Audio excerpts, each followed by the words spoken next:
देखिए पहला क्वेश्चन क्या कह रहा है कि एक जो है 15 सेंटीमीटर फोकस दूरी के अवतल लेंस, ठीक है, के सम्मुख बिंब जो है अनंत पर रखा हुआ है। आभासी प्रतिबिंब की लेंस से दूरी क्या होगी? तो देखिए जब अनंत पर रहता है, तो अगर मान लो प्रतिबिंब अनंत पर रहता है ये वस्तु, तो प्रतिबिंब कहाँ बनता है? फोकस पर बनता है। जब अनंत पर रहेगा तो प्रतिबिंब फोकस पर बनेगा। जब बिंब या वस्तु अनंत पर रहेगा तो प्रतिबिंब कहाँ बनता है? फोकस पर। यही ना होता है। तो फोकस दूरी इसमें कितना दिया हुआ है? 15 सेंटीमीटर। तो प्रतिबिंब की लेंस से दूरी कितना हो जाएगी? नंबर ए हो जाएगा 15 सेंटीमीटर, ठीक है। इसका लेंस और दर्पण दोनों का 6 कंडीशन है, 6 कंडीशन भी याद रखना है, ठीक है। चलिए अगला देखिए क्या कह रहा है क्वेश्चन में कि स्नेल का नियम दिया जाता है किससे? बी नंबर क्या हो जाएगा? इसका आंसर हो जाएगा sine i by sine i, sine r. मतलब इसे स्नेल का नियम, ये जो अपवर्तन का दो नियम है, प्रकाश अपवर्तन का कितना नियम है? दो नियम। प्रथम नियम क्या कहता है कि आपतित किरण, ठीक है, और जब अपवर्तन का बात है तब हो जाएगा अपवर्तित किरण, परावर्तित नहीं होगा, ठीक है, अपवर्तित किरण। और क्या हो जाएगा? अभिलंब, यही ना हो जाएगा अभिलंब। तीनों क्या होता है? एक ही तल में, ये ना कहता है एक ही तल में। और दूसरा क्या कहता है कि आपतन कोण की जया, आपतन कोण की जया मतलब क्या हो गया? साइन आई, ठीक है। और अपवर्तन कोण की जया का अनुपात, यही ना कहता है अपवर्तन कोण की जया का अनुपात मतलब क्या हो जाएगा? Sine r. ये क्या होता है? अपवर्तनांक होता है। किसका अपवर्तनांक? तो वो जो लेंस है उसका अपवर्तनांक, इसे म्यू से सूचित करते हैं। इसे ही क्या कहते हैं? स्नेल का नियम। इसे ही कहते हैं स्नेल का नियम। तो कभी कभी ये भी पूछ सकता है कि प्रकाश के अपवर्तन के दूसरे नियम को क्या कहते हैं? तो क्या हो जाएगा? स्नेल का नियम भी कहते हैं। इसका क्या होता है? म्यू बराबर sine i by sine r, ठीक है। कोई दिक्कत इसमें? चलिए अगला देखिए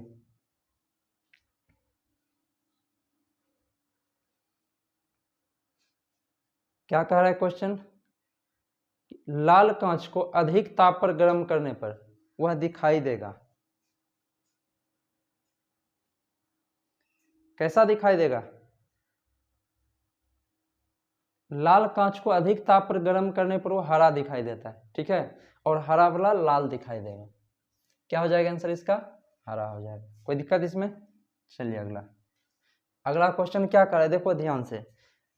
अगर एक समतल दर्पण के सामने, रिकॉर्डिंग चालू नहीं है?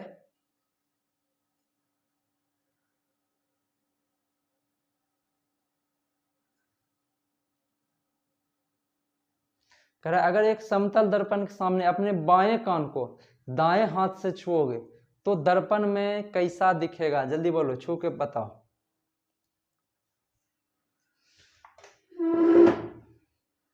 मतलब यहाँ क्वेश्चन क्या कर, अगर समतल दर्पण के सामने अपने बाएं कान को दाएं हाथ से छुएंगे, मतलब ये दाया हो गया और इसको बायां से छुएंगे, दर्पण में उल्टा दिखता है कि नहीं? आईना में क्या दिखता है? बायां वाला दायां, दायां वाला बायां। तो यहाँ क्या हो जाएगा इसका कंडीशन? तो क्या कर रहा है क्वेश्चन, ये अपने बाएं कान को, हाँ, अपने बाएं कान को दाएं हाथ से छुएंगे तो कान कौन हो जाएगा? बायां कान की जगह क्या हो जाएगा? दायां कान। और दाएं हाथ से छुएंगे तो कैसा लगेगा हमको कि बायां हाथ से उसको छू रहे हैं। तो आंसर कौन सही हो जाएगा? इसी नंबर आंसर सही हो जाएगा, ठीक है। चलिए देखिए क्या कह रहा है इसमें कि एक प्रिज्म में कौन सा रंग अधिक विचलित होगा। जब कोई प्रकाश प्रिज्म से गुजरती है तो वो 7 रंगों में बंटती है, यही ना 7 रंगों में बंटती है। कौन कौन 7 रंग है वो देख लो।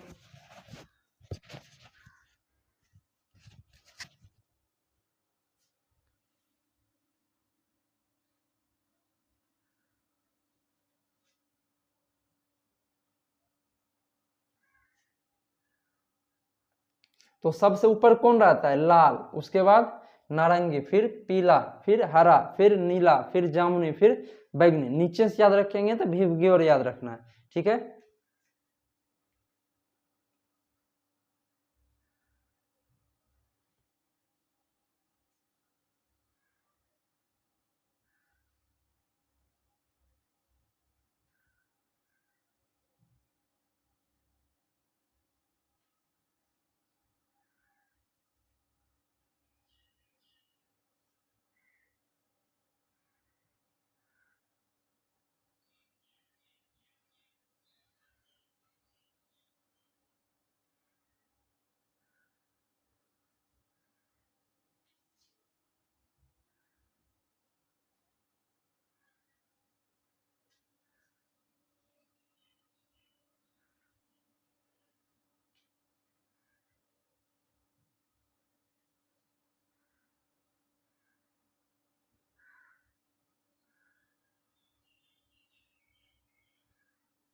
ये क्या हो गया,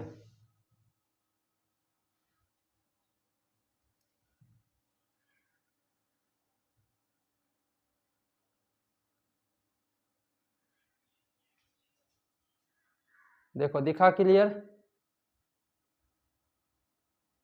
इसे हम ट्रिक के माध्यम से कैसे नीचे से अगर लिखेंगे तो क्या लिखते हैं, विव गियोर नहीं लिखते हैं। अगर नीचे से लिखते हैं तो इसे क्या लिखते हैं, विव गियोर, VIVGYOR। हिंदी में क्या लिखते हैं, बैजनी आह पीनाल, यही ना, बैजनी आह पीनाला, लाल नारंगी पीला हरा नीला जामुनी बैगनी। क्या हो जाएगा, ऊपर से लाल, बैजनी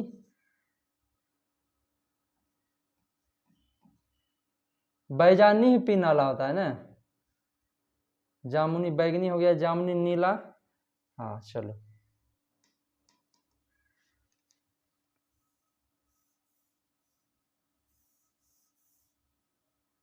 बैजानी पीनाला, ये न होगा, बैजानीह पीनाला, ये न होगा। तो ऊपर से क्या हो गया, यहाँ ये लाल हो गया, नारंगी हो गया, पीला हरा नीला जामुनी और बैगनी। यहाँ देखो क्या रेड लिखा हुआ है, लाल नारंगी पीला येलो हरा ग्रीन ब्लू नीला इंडिगो क्या हो जाता है जामुनी, और वायलेट क्या हो गया बैगनी।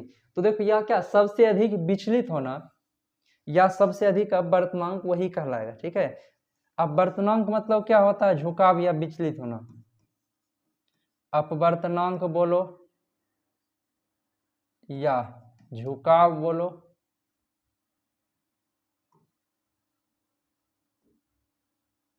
या क्या बोलेंगे, झुकाव या विचलित, ठीक है। ये सब एक ही हुआ। अगर नॉर्मल पूछेगा ये 7 रंग में कौन, और चूंकि जब प्रकाश जो है श्वेत प्रकाश प्रिज्म से गुजरती है कितने रंग में बंटती है, 7 रंगों में, ठीक है। तो यहाँ अगर पूछेगा अपवर्तनांक या झुकाव या विचलन, तो जो सबसे नीचा है उसका अपवर्तनांक या झुकाव या विचलन सबसे ज्यादा है। वहीं जब पूछेगा तरंग दैर्घ्य तो ऊपर वाला का ज्यादा होगा। ये सब किसका ज्यादा होगा, ये जो है किसका ज्यादा रहेगा, जो जितना नीचे रहेगा, ठीक है। जो नीचे रहेगा उसका क्या होगा, सर्वाधिक होगा, ठीक है। और तरंग दैर्घ्य या चाल पूछेगा तब ऊपर वाला का सबसे ज्यादा होगा, ठीक है। तरंग दैर्घ्य या चाल पूछेगा, क्या पूछेगा, तरंग दैर्घ्य और या चाल, तो किसका ज्यादा रहेगा, ऊपर वाले का, ऊपर वाला सर्वाधिक, ठीक है। चलो अब देखो इसमें क्वेश्चन में क्या कर रहा है कि इस सब में पूछ रहा है कि किसका अधिक विचलन होगा। ऑप्शन 4 को दिया है, तो देखो पीला, पीला कहाँ है, यहाँ हो गया पीला, ठीक है। नीला, नीला कहाँ है, यहाँ हो गया नीला। फिर हरा, हरा कहाँ है, ऊपर है हरा। फिर नारंगी, नारंगी कहाँ है, ऊपर। तो बोलो ये चारों में सबसे अधिक नीचे कौन है, तो ब्लू है। तो जो सबसे नीचे रहेगा उसका विचलन क्या होगा, सबसे ज्यादा होगा। इसमें लाल, नारंगी, पीला, हरा में सबसे ज्यादा विचलन किसका हो रहा है, ब्लू, यही ना सबसे नीचा। आंसर क्या हो जाएगा, बी नंबर नीला हो जाएगा आंसर, ठीक है। अब पूछेगा इसमें चाल सबसे ज्यादा किसका है,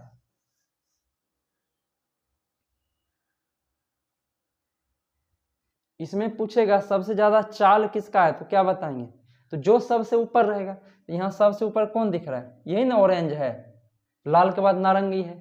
तो चाल अगर पूछता सबसे ज्यादा तब किसका हो जाता है, चाल या तरंगदैर्घ्य पूछता तब किसका हो जाता है, नारंगी का, ठीक है। कोई दिक्कत इसमें, चलिए आगे देखिए, बढ़े आगे। चलिए क्या कह रहा है कि रमन प्रभाव देखा जाता है। रमन मतलब उसका फुल फॉर्म क्या हो गया, सीवी रमन, चंद्रशेखर वेंकटा रमन, ठीक है। इसका फुल फॉर्म भी याद रखना।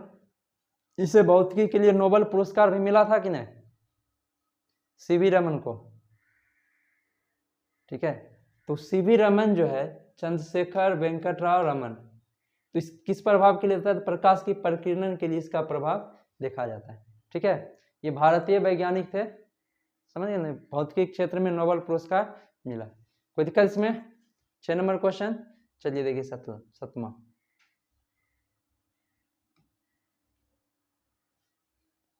चलिए क्या कह रहा है क्वेश्चन कि प्रकाश तरंगों की अनुप्रस्थ होने की पुष्टि कौन करता है। तो प्रकाश में जो ध्रुवण की घटना होती है वही इसे अनुप्रस्थ होने की पुष्टि करता है, ठीक है। कि मतलब प्रकाश तरंग अनुप्रस्थ होता है, इसकी पुष्टि कौन करता है, तो ये जो ध्रुवण की घटना होती है, ठीक है। चलिए क्या कह रहा है, पानी के ऊपर तेल परत का चमकना किसका उदाहरण है। देखते होंगे कभी बारिश के मौसम में अगर पेट्रोल वगैरह भी बाइक से कहीं गिर गया किसी का तो ज्यादा चमकने लगता है, किसके कारण, तो व्यतिकरण के कारण। और कौन कौन, इसका 3 गो उदाहरण मेन रूप से याद रखना। एक तो हो गया पानी के ऊपर तेल परत का चमकना, और दूसरा क्या रखना है, सीडी कैसेट चमकता है कि नहीं, सीडी कैसेट, सीडी कैसेट का चमकना, किसके किसके पास है सीडी कैसेट। और पानी के बुलबुला का रंगीन दिखाई पड़ना,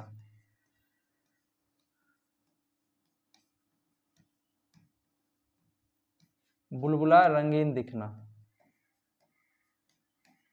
देखते हैं फैन का जो बुलबुला आता है ना, बच्चा सब देखते हैं मेला में जो खरीदता है फूकने वाला, या फैन का जो बुलबुला रहता है वो रंगीन दिखता है, ठीक है, इस तरह से।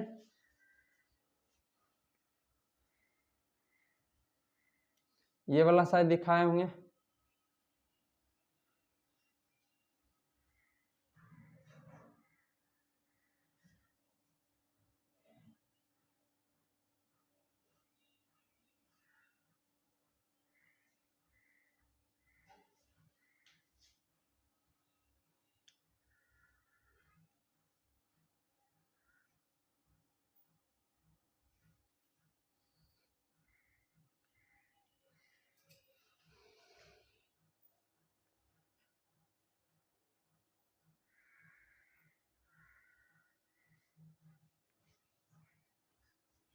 ऐसा दिखता है चमचम, दिख रहा है ना, इस तरह से दिखता है जो पानी का फैन रहता है। ये सब किसके कारण हो जाएगा, तो प्रकाश के व्यतिकरण की घटना के कारण, ठीक है।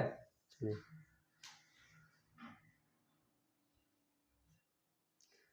क्या कह रहा है इसमें कि पानी से भरे तालाब की गहराई किस कारण कम प्रतीत होती है, कम गहरा है, क्या हो जाएगा, अपवर्तन के कारण। पानी से भरे तालाब की गहराई किस कारण से कम प्रतीत होता है, अपवर्तन के कारण हो जाएगा। या क्या होगा, पानी में जो मछली है वो कम गहराई पर दिखना, पानी में मछली का कम गहराई पर दिखना।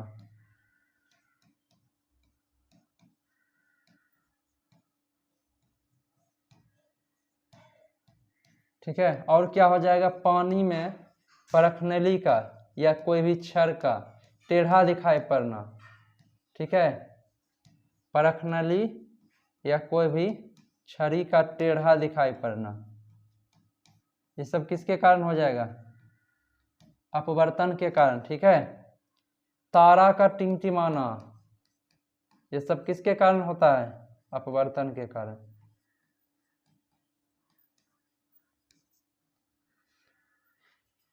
कभी देखते होंगे कि धुआं वगैरह जो रहता है ना, तो कभी कभी धुंधला धुंधला टाइप का लगेगा कि इधर उधर हो रहा है, ऐसा देखें कभी, तो वो भी मतलब वायुमंडल के अपवर्तन के कारण होता है।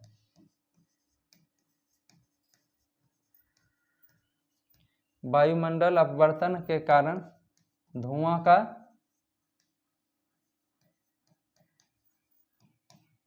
धुआं का झिलझिलाना, इस तरह से बोल सकते हैं। ठीक है, वो ऑप्शन देख के झिलमिलाना।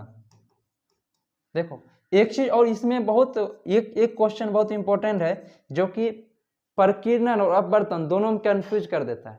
क्वेश्चन रहेगा, सूर्य जो है डूबने के बाद और सूर्योदय से पूर्व और सूर्यास्त के बाद सूर्य का दिखाई पड़ना, सूर्योदय से क्या मिनट पहले भी दिखता है, 2 मिनट पूर्व। ठीक है, और क्या हो जाएगा, सूर्यास्त के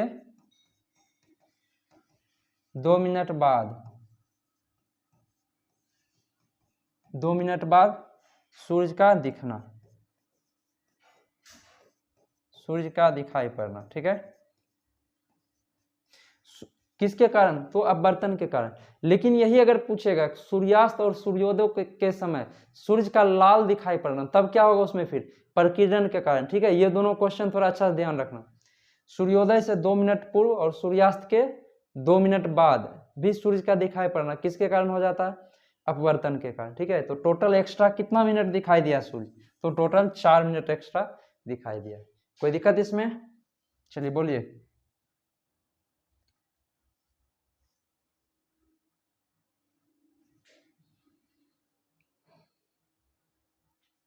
किस रंग के प्रकाश की चाल कांच में न्यूनतम होती है, क्या बोले, जिसका अपवर्तनांक जितना ज्यादा रहेगा उसकी चाल या तरंगदैर्घ्य उतना कम रहेगा। ठीक है, और जिसका अपवर्तनांक या झुकाव कम रहेगा उसका ये क्या होगा जी, चाल और तरंगदैर्घ्य ज्यादा रहेगा। इसमें क्या कह रहा है कि कांच में न्यूनतम होती है, तो किसका झुकाव ज्यादा है, देखो ऐसे मान लो कोई भी चीज, सिंपल बात है, कहीं ढेला फेंकते हैं, अगर कम स्पीड से फेंकते हैं तो जल्दी झुक जाता है कि नहीं, गिरता है ना जल्दी, और ज्यादा स्पीड से फेंकेंगे गिरेगा जल्दी, नहीं गिरेगा। तो किसका झुकाव ज्यादा है, जिसका झुकाव ज्यादा रहेगा प्रकाश में कांच की चाल न्यूनतम होगी। तो देखो जिसका अपवर्तनांक, 2 पॉइंट इसमें आ रहा है कि जिसका जो है तरंगदैर्घ्य या चाल अधिकतम होगा उसका अपवर्तनांक या झुकाव या विचलन क्या होगा, सबसे कम होगा, पहला पॉइंट। नंबर दूसरा, जिसका तरंगदैर्घ्य या चाल, ठीक है, तरंगदैर्घ्य या चाल न्यूनतम होगा उसका अपवर्तनांक या झुकाव या विचलन क्या होगा, इसमें सबसे ज्यादा होगा। तो यहाँ क्या कर रहा है, किस रंग के चाल कांच में न्यूनतम होती है, तो बोलो कांच में चाल जिसका न्यूनतम होगा, ठीक है, इधर है चाल, जिसका चाल न्यूनतम होगा उसका अपवर्तनांक या झुकाव क्या होगा, सबसे ज्यादा होगा। इस समय किसका झुकाव सबसे ज्यादा होगा, तो सबसे नीचे बैगनी झुका हुआ है, तो बैगनी का झुकाव सबसे ज्यादा होगा, इसका मतलब उसका चाल क्या होगा, सबसे कम होगा। समझ गए, जिसका चाल अधिक रहेगा वो कम झुकेगा, जिसका चाल कम रहेगा वो क्या होगा, ज्यादा झुकेगा। ठीक है, तो बैगनी सबसे नीचे आता है वर्ण पट्टी में।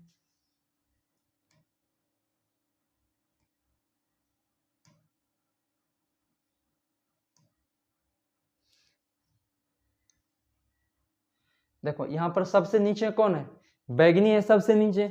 ठीक है, तो इसका मतलब इसका चाल क्या है, सबसे कम है, ठीक है। और ऊपर है लाल, तो लाल का तरंगदैर्ध्य या चाल ज्यादा होता है, झुकाव देखो कम है, यहाँ से आया, यहाँ से क्या हो गया, ऊपर की ओर है, लेकिन बैगनी कितना नीचे झुक गया, ठीक है। कोई दिक्कत इसमें?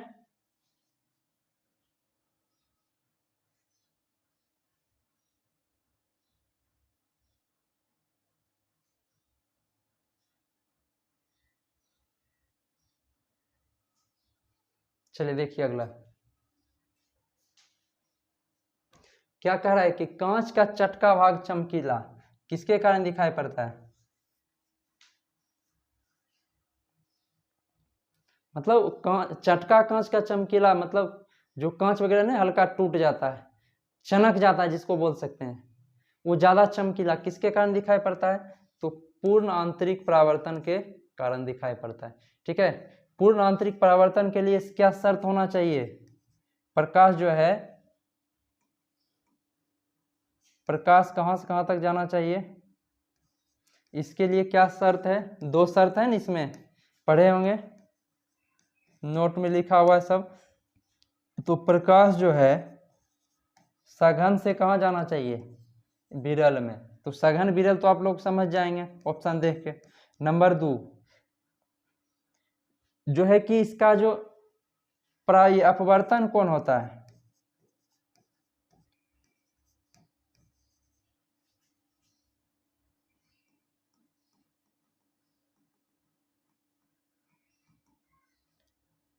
इसका जो आपतन कोण होगा, ठीक है, इसका जो आपतन कोण होगा वो जो है क्रांति कोण से बड़ा होना चाहिए, ये ना, क्रांति कोण से क्या होना चाहिए, बड़ा होना चाहिए। तो इस कंडीशन में क्या होगा, यदि आपतन कोण क्रांति कोण के बड़ा हो जाएगा तो इस कंडीशन में क्या होगा, फिर उसका अपवर्तन नहीं होकर क्या हो जाएगा, परावर्तन हो जाएगा, इसीलिए इसे क्या बोलते हैं, पूर्ण आंतरिक परावर्तन।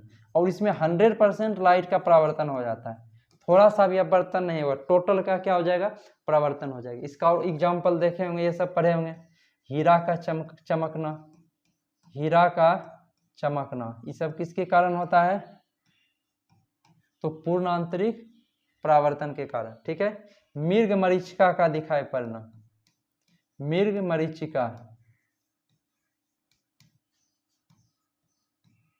मृग मरीचिका मतलब समझ रहे हैं कि जैसे देखते होंगे गर्मी के मौसम में अगर रोड पर भी चल रहे हैं, ठीक है, तो ऐसा लगेगा कि रोड पर आगे पानी है, लेकिन हकीकत में रहता नहीं है, ऐसा फील होता है कि नहीं। गर्मी के मौसम में एकदम 12 बजे चलो मेन रोड पर, लगेगा पानी लेकिन रहता नहीं, ठीक है। रेगिस्तान में पानी का दिखना, रेगिस्तान में पानी का एहसास होना, इसको कैसे हम बोल सकते हैं, तो मान लो रेगिस्तान में अगर कहीं बालू है, वहां पर क्या है, मान लो पेड़ लगा हुआ है, तो पेड़ का नीचे प्रतिबिंब बनेगा, तो प्रतिबिंब बन रहा है बालू पर, लेकिन हम लोग को क्या लगता है कि अगर नीचे पानी रहेगा तो पानी में उसका प्रतिबिंब बनता है, उसी ढंग से इसको ये बोला गया है, ठीक है। मतलब प्रतिबिंब बनना, बालू पर प्रतिबिंब बनना, रेगिस्तान में बालू पर प्रतिबिंब बनना, प्रतिबिंब बनना, ये सब किस में आ जाता है, तो पूर्ण आंतरिक परावर्तन पर। इसी पर एक देखो एंडोस्कोपी कार्य करता है, जिस प्रकाशिक तंतु बोल सकते हैं, प्रकाशिक तंतु ऑप्टिकल फाइबर, इसी की मदद से जो देखते होंगे नाक मुंह वगैरह का इलाज करने के लिए डॉक्टर पाइप घुसा देता है, ठीक है, उसे एंडोस्कोपी बोलते हैं, एंडोस्कोपी बोलते हैं। उसी में जो है कि इसका इस्तेमाल किया जाता है।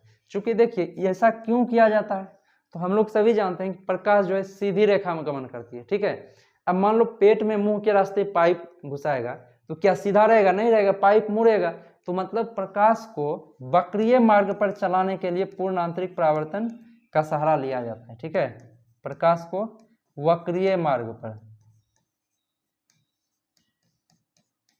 वक्रीय मार्ग पर चलाने के लिए, चलाने हेतु बोल सकते हैं, ठीक है। कोई दिक्कत इसमें, 11 नंबर में किसी को तो बोलिए। चलिए आगे देखिए क्या कह रहा है कि प्रकाश का उसके घटकों में विभाजित होना कहलाता है। घटकों मतलब क्या हो गया, प्रकाश जो 7 रंग से मिलकर बटा है वही 7 रंग में विभाजित हो जाना या 7 रंग में बट जाना क्या कहलाता है? परावर्तन कहलाएगा। अरे परावर्तन में तो रिटर्निंग होता है प्रकाश, अभी तुरंत दिखाए थे फिगर। प्रकाश का उसके घटकों में बट जाना मतलब क्या हो गया? 7 रंगों में बट जाना क्या कहलाता है? वर्ण विक्षेपण कहलाता है। और उससे जो पट्टी प्राप्त होती है उसी को वर्ण पट्टी या स्पेक्ट्रम बोलते हैं। वर्ण पट्टी स्पेक्ट्रम बोलते हैं। ऐसे में कैसे, ये तो कभी भूलने वाला बात है कि प्रकाश का उसके घटकों में बट जाना, 7 रंगों में बट जाना क्या कहलाएगा? वर्ण विक्षेपण।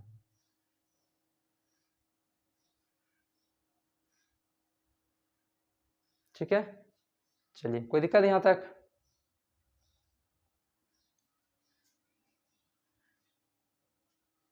तेरह नंबर देखिए क्या कह रहा है कि एक उत्तल लेंस की फोकस दूरी 0.2 मीटर है, इसकी क्षमता क्या होगी?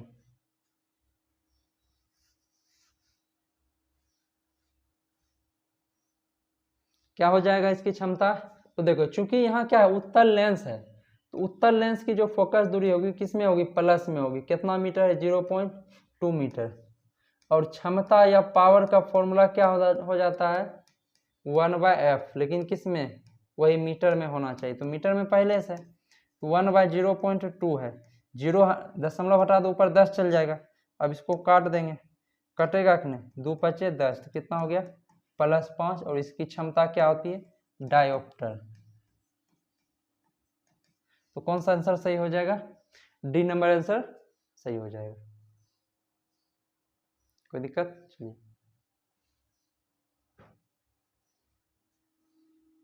चलिए क्या कह रहा है कि तापमान में वृद्धि के साथ प्रकाश की गति पर क्या प्रभाव पड़ता है?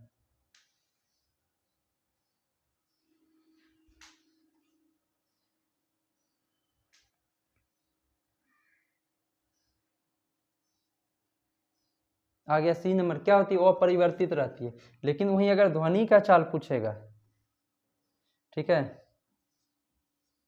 ध्वनि का चाल, तो क्या बताए थे कि प्रति 1 डिग्री सेल्सियस 1 डिग्री सेल्सियस ताप में वृद्धि से ध्वनि की चाल कितना बढ़ती है? 0.61 मीटर प्रति सेकेंड। ये बढ़ता है, या इसको ऐसे भी लिख सकते हैं 61 सेंटीमीटर प्रति सेकेंड। हालांकि यही आता है ऑप्शन में, 0.61 मीटर प्रति सेकेंड। कोई दिक्कत इसमें? चलिए क्या कह रहा है कि रंगीन टीवी के प्राथमिक रंग कौन है? या सिंपल ऐसे सोचो, प्राथमिक रंग कौन होता है?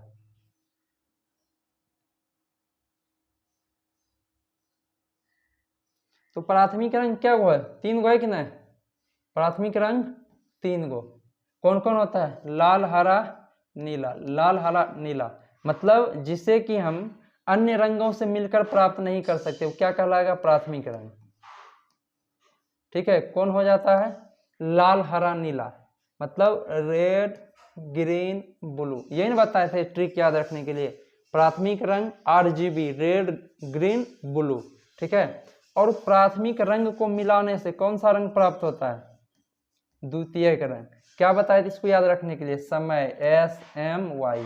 RGB समय, ट्रिक बताए थे कि RGB समय याद रखना है। ठीक है, जिसमें कि R से क्या हो गया? रेड, R से रेड, G से क्या हो गया? ग्रीन, और B से क्या हो गया? ब्लू मतलब नीला। आया ना इसमें? लाल, हरा, नीला। और SMY क्या बोले? सियान। M से क्या हो गया? मैजेंटा। और Y से क्या हो गया? पीला, येलो। ये हो गया। चलिए अब इसमें क्वेश्चन किस तरह से पूछेगा कि यदि हम प्राथमिक रंग लाल और हरा को मिला दें, रेड और ग्रीन को अगर मिलाएंगे तो कौन सा रंग प्राप्त होगा?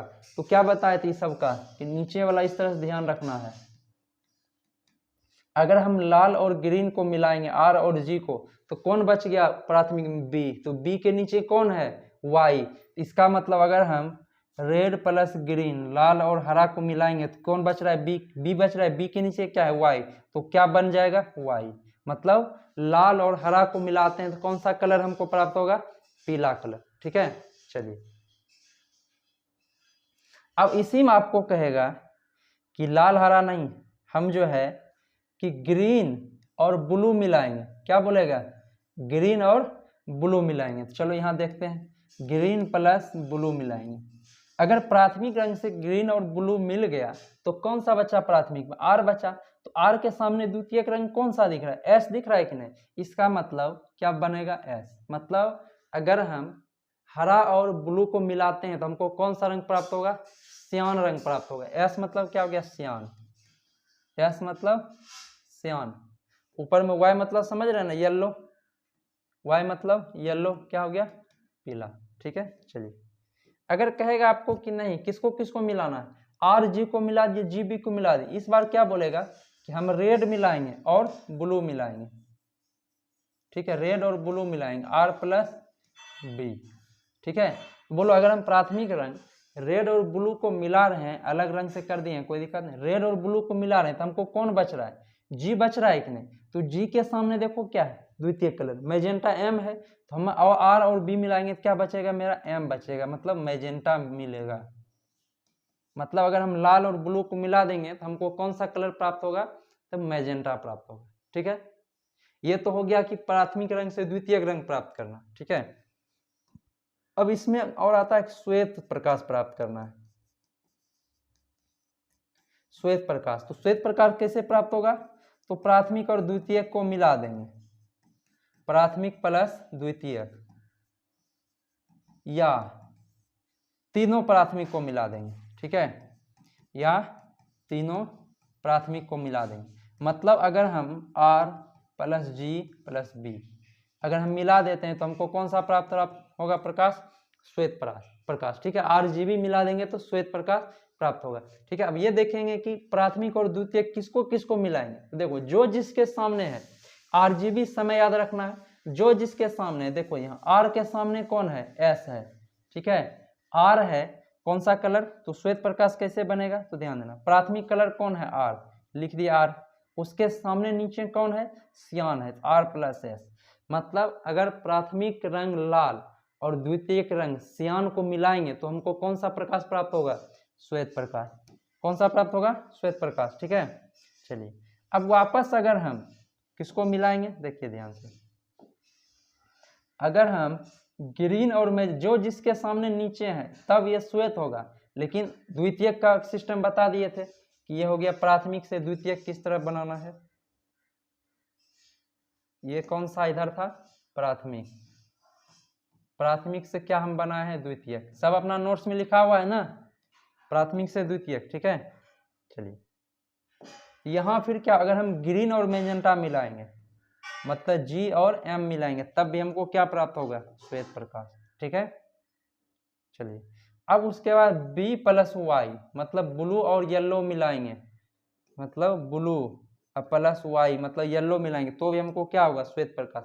लेकिन अगर कोना कोनी मिलाएंगे तो हमको श्वेत प्रकाश प्राप्त नहीं होगा। जैसे मान लो आर और प्लस एम मिला दिया, तब हमको प्राप्त नहीं होगा श्वेत प्रकाश। ठीक है, मतलब समझ रहे हो? तो श्वेत प्रकाश के लिए ऊपर नीचा साथ मिलाना है। ठीक है, और द्वितीयक रंग प्राप्त करने क्या बोले? जो दो गो मिलेगा, जो एक बचेगा उसके नीचे वाला बनेगा। इसको याद रखने की जरूरत है कि किसको मिलाएंगे तो कौन बनेगा, बस RGB समय याद रखना है। कोई दिक्कत इसमें? इस ट्रिक के माध्यम से क्या होगा? बन जाएगा। कोई दिक्कत है तो बोलिए।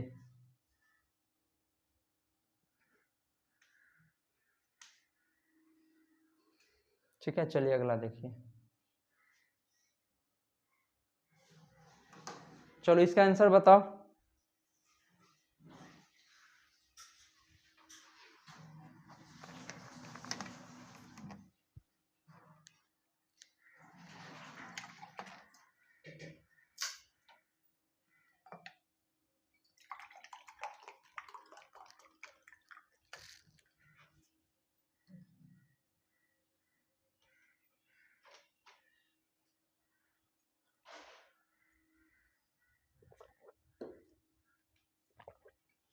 क्या हो जाएगा?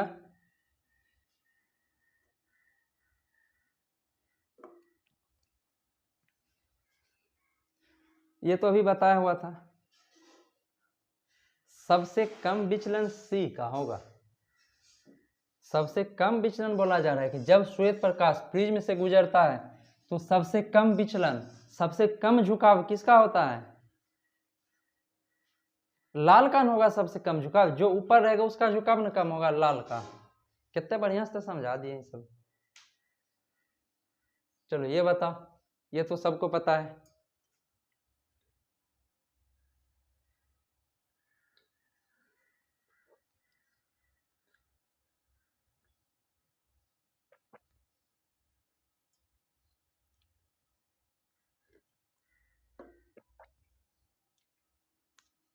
क्या हो जाएगा? इंद्रधनुष कितने रंग दिखाता है? 7 रंग दिखाता है। प्रकाशिक तंतु किस सिद्धांत पर कार्य करता है? अभी तुरंत बताए थे। किस पर? पूर्ण आंतरिक परावर्तन पर कार्य करता है। ठीक है। क्या कहता है? उगते एवं डूबते समय सूर्य लाल प्रतीत होगा। किसके कारण? अभी तुरंत बताए थे। किसके कारण लाल प्रतीत होगा? प्रकीर्णन के कारण। क्योंकि लाल का प्रकीर्णन क्या होता है? कम होता है, मतलब बिखराव। देखो प्रकीर्णन मतलब क्या समझना है? बिखर जाना। ठीक है, बिखराव। प्रकीर्णन का मतलब कहाँ चल गया? हाँ, तो प्रकीर्णन मतलब क्या हो गया? जस्ट लाइक बिखरना। ठीक है, तो मान लो जो नहीं बिखरेगा तो दूर तक दिखेगा, इसलिए लाल रंग क्यों दिखा? लाल रंग का प्रकीर्णन क्या होता है? न्यूनतम होता है, या बिखराव क्या होता है? न्यूनतम होता है लाल रंग का। ठीक है, चलिए अगला देखिए। ये क्वेश्चन सबको पता होगा। कौन सा सर्वाधिक विचलित होता है? कौन सा झुकता है सबसे ज्यादा?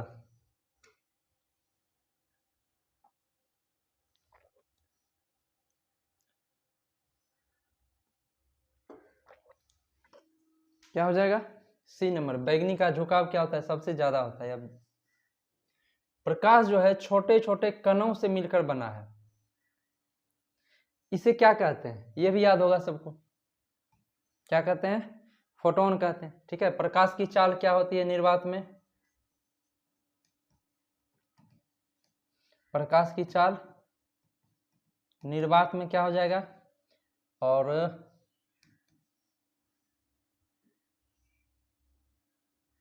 निर्वात के बाद ये बताओ कि पानी में कितना होगा और कांच में कितना होगा। ये 3 को ही याद रखना है बस, इसके अलावा कुछ नहीं पूछता। तीनों का चलो लिख के भेजो, सब लिख के भेजो अपना अपना।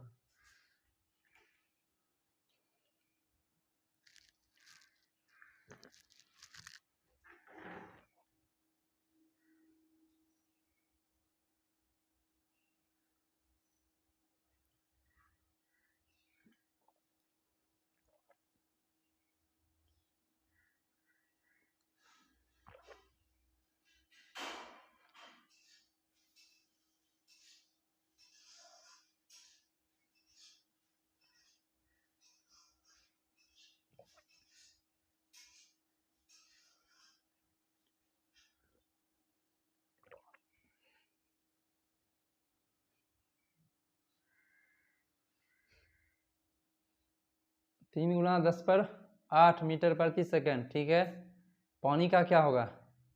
पानी में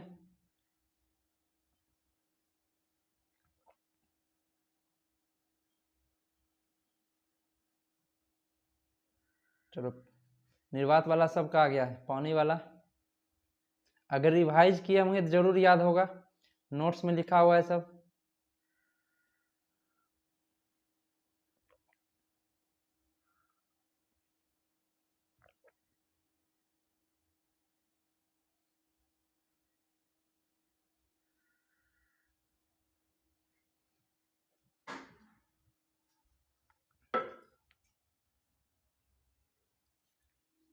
निर्वात में कितना हो जाएगा? 3 गुना 10⁸ मीटर प्रति सेकेंड। पानी में कितना हो जाएगा?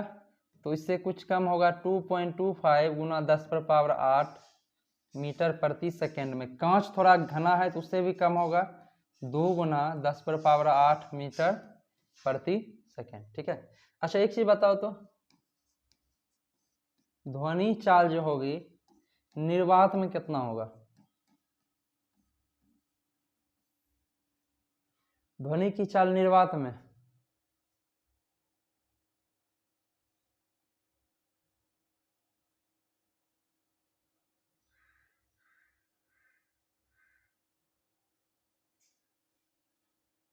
सबसे कम मतलब कि 0 हो जाएगा।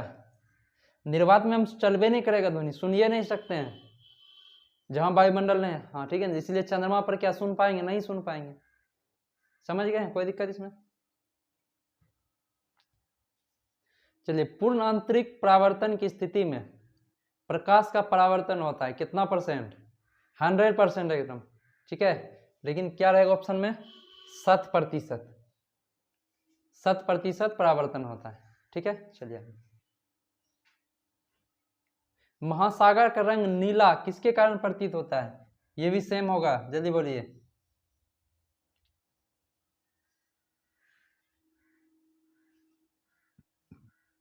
सी नंबर आ गया। प्रकाश के प्रकीर्णन के कारण जो है कि महासागर का रंग नीला प्रतीत होता है। फोटोग्राफी कैमरा का कौन सा भाग आंख के रेटिना की तरह कार्य करता है? मतलब आंख में अगर प्रतिबिंब रेटिना पर बनता है तो फोटोग्राफी कैमरा में प्रतिबिंब कहां पर बनता है? रील जिसको बोलते हैं ना, कहां पर बनेगा? फोटोग्राफी फिल्म, जिसको कि रील बोला जाता था। अब तो मेमोरी आ गया है। पहले जो है रील रहता था, सुनते होंगे बाद में रील साफ करवाया जाता है, नहीं लेकिन बहुत होगा पहले का फोटो। मम्मी पापा का फोटो देखना उसमें जरूर होगा, है कि नहीं? तो पहले साहब उसी को बोलते हैं फोटोग्राफिक फिल्म, ठीक है। उसी को रील जिसको बोलते थे।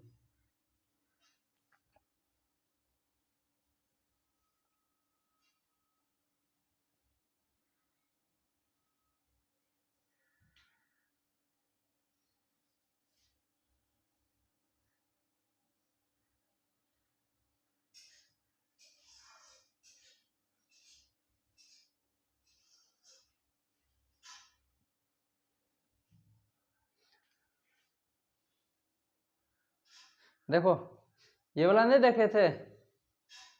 देखे होंगे कि नहीं? ये नहीं लगता था पहले इतना बड़का कैमरा में रील, यही हुआ, इसी को फोटोग्राफिक फिल्म बोलते हैं, ठीक है।